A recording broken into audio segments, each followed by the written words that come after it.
बना लें, क्योंकि शास्त्र तो कहता है लोभी गुरु और लालची चेला, अगर ये दोनों टकराएंगे तब क्या होगा? तो दोनों का होवे नरक में ठेलिम ठेला, दोनों नरक जाएंगे। अगर गुरु भी इस दृष्टिकोण से आपको चेला बना रहा है कि चेला अच्छा है, माल मिल जाएगा कुछ, तो गुरु का भी हानि होगी, चेले की तो होगी।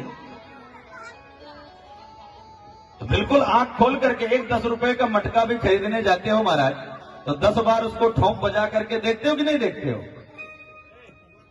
कहीं लीक हो गया तो है, कहीं अगर इसमें पानी बहने लग गया तो हमारा तो सारा श्रम बेकार हो जाएगा।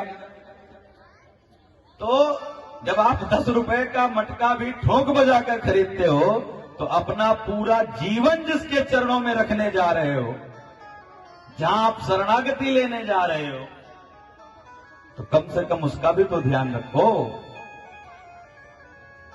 शरणागति पुष्ट होनी चाहिए, एक में होनी चाहिए। उन गोपालों का, उन बालकों की शरणागति पुष्ट है माधव में। उनको ये विश्वास है कि अगर ये अघासुर भी हुआ तो हमारा माधव हमारी रक्षा कर लेगा, उनको विश्वास है। ये सोच करके सारे ग्वाल उस अघासुर के मुख में, उस अजगर के मुख में प्रवेश करने लग जाते हैं। बालक आपस में बात कर रहे हैं, अरे भैया वृंदावन में हमने तमाम जगहें देखी, लेकिन इतनी सुंदर जगह हमें कोई दूसरी नहीं दिखी। अब वो अघासुर जो है अजगर स्वरूप में, वो जीभ बाहर की ओर फैला करके लेटा हुआ है, अपने श्वास को रोक करके मुंह फैला करके। सो ब्रजवासियों को लग रहा है कि बिल्कुल गुफा है।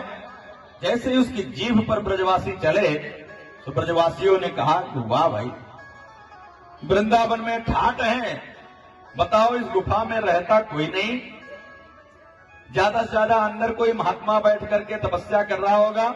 धन्य है वृंदावन जहां महात्माओं के भी इस तरीके से ठाट है महाराज। तो देखो ये दरी कैसी सुंदर बिछा रखी है कि उस पर चल रहे हैं तो पैर दब रहे हैं। अब उनको क्या पता कि हम सर्प की जिह्वा पर चल रहे हैं, जीभ पर चल रहे हैं। कितना सजीव चित्रण है। देखो जिह्वा जो बनी हुई है, जिह्वा जैसी ही है, एकदम देखो दब रही है। थोड़ा सा आगे बढ़े तो अघासुर के दांत दिखाई पड़े बड़े बड़े। तो एक ने पूछा कि भैया इन महात्मा जो अंदर बैठे तपस्या कर रहे हैं इस गुफा में, वो ये बाहर इतने मोटे मोटे खूंटा काहे को ठोक रखे हैं भैया? तो दूसरा उत्तर भी दे देता है।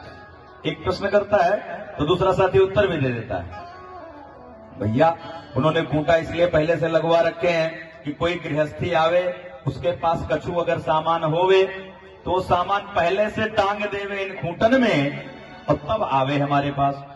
इतने में उस अघासुर की जो सांस बहुत देर से रोके बैठा था, तो सांस थोड़ी सी उसकी लीक हो गई, थोड़ी सी सांस बाहर आई। तो बड़ी दुर्गंध युक्त जब बदबूदार सांस जब बाहर आई तो ब्रजवासियों ने कहा भैया ये तो स्वाद बिगड़ रहा है, इतनी दुर्गंध कैसे इस गुफा से आ रही है भाई? तो दूसरा फिर उत्तर देने लग जा रहा है कि भाई जो महात्मा अंदर बैठकर तपस्या कर रहे होंगे, उनको जब अपने शरीर से ही फुर्सत नहीं है, वो अपने शरीर का ही ध्यान नहीं दे रहे हैं, तो इस गुफा की साफ सफाई थोड़ी करते होंगे। अब ये गुफा सबके लिए खुली है। अब कोई जानवर अंदर गया होगा और अंदर जाकर हड़बड़ा करके बेचारा मर गया होगा। अब मर गया होगा तो वो जो महात्मा वहां तपस्या कर रहे हैं, जब जिनको अपने शरीर की सुध नहीं, वहां की साफ सफाई करेंगे कि वो अपनी समाधि लगाए बैठे होंगे। हम लोग चल रहे हैं, अभी साफ सफाई करके एकदम झाड़ू पोंछा मार के आएंगे, बिल्कुल क्लीन करके आएंगे, ऐसी दुर्गंध दोबारा नहीं आएगी। इतना कहते हुए सब अंदर घुसे चले जा रहे हैं। माधव मना कर रहे हैं। माधव कह रहे हैं कि इन ब्रजवासियों ने हम ही को जो अपना सर्वस्व मान रखा है, अगर अब हम नहीं जाएंगे तो इनका यहाँ पर और पालनहार कौन है? हमें जाना ही पड़ेगा, क्योंकि भगवान की ये है विशेष प्रण है कि मां में याव प्रपंचन्ते माया चेताम तरंति दे। जो एक बार हाथ उठा करके कह दे माधव मैं तुम्हारा हूं और तुम ही हमारे हो, ये जो कह दे माधव कहते हैं कि वो तो हमारा ही हो गया। अब कोई शंका संशय ऐसा है नहीं उसमें। तो माधव कह रहे हैं कि ये तो गोपाल, ये जो हमारे ब्रजवासी हैं, ये सब तो हमें मान ही चुके हैं, अपना नारायण अपना माधव। और अगर हमारे रहते हुए अगर इनका कुछ अनिष्ट हो गया तो मैं क्या जवाब दूंगा। तो माधव भी अघासुर के मुख की ओर आगे बढ़ गए। अघासुर तो मानो इंतजार ही कर रहा था।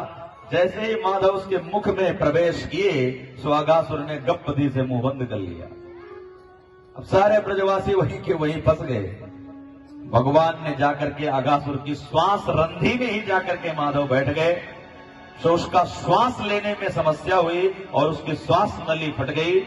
माधव सबको लेकर सारे ब्रजवासियों को बाहर आए, अपनी कृपामयी दृष्टि से और कृपामय हाथ फेर करके सबको पुनः स्वस्थ किया। और माधव ने कहा, चलो मित्रों, अब कलेवा करते हैं। कलेवा मतलब भोजन करते हैं। संस्कृत की भाषाएं